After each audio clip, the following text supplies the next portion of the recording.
All right, so in this video, we're going to introduce composite functions or compositions of functions. And so what I want to start with, I want to start with the definition and kind of a visual to help us understand what's going on. So if I have two functions, f and g, the composite function could be defined as f, and the f of g of x is how that's read. And that this notation is the same as this notation. That's your first big takeaway I want you to have. Write that down somewhere. If you see this on the left, you can rewrite it as that on the right. Now what I've got below is I've got just something to help us kind of visualize what's happening when we do a composite function. So let's say this big red box, or this big orange box is like function g. It's like a machine that changes numbers. And then this function f is shown by this other orange box. It's another machine that changes numbers. And so what I'm doing, if I'm performing this kind of composition, is I'm taking some x value, some input, and I'm putting it into function g first. Okay? And that function g is changing it into some output, which we could call g of x. But then that output from the first function is becoming the input into the second function. And after I put that g of x into the function f, my output is f of g of x, which is the composition. So picture it like I'm running this value through two different machines, which is kind of what's happening here.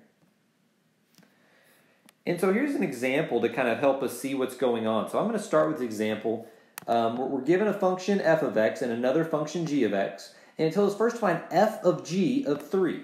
And hopefully from the last slide we remember that that's really the same thing as this. So what I do in this situation is I'm going to find g of 3 first, and let me kind of show that with a different color. We're going to figure out what g of 3 is first, like it's its own problem, but then we're going to put that value into our function f. So if I can come right here, and let's say, okay, let's figure out what g of 3 is. So if I take my g of x function, and I substitute a 3 in, that's really just a 1. So that means that this function that we're finding is a really fancy way of saying, okay, what is f of 1?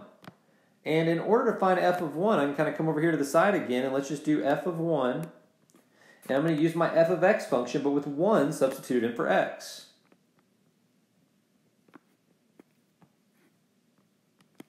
And we find that f of 1 is 5.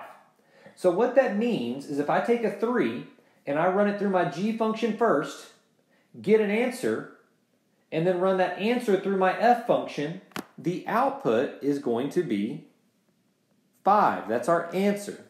Now, let's try the same problem the other way. Let's do g of f of 3. Well, in this situation, we're going to take the 3 and run it through our f function first, and then we're going to get our answer and run it through the g function. So if I put it through the f function, we have f of 3, which is 2 times 3 plus 3, which is 6 plus 3, which is 9. So if f of 3 is 9, what we're really doing in this problem is we're really finding what is g of 9.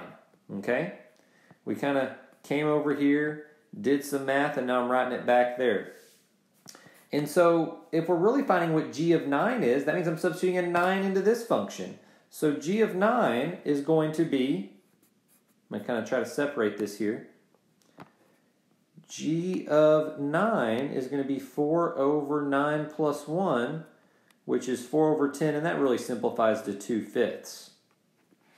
So that means this whole composition, or this whole composite function, in this case, is 2/5. Now, I kind of give you a brief overview of how to work these type of problems, but there's one more huge takeaway I want you to have.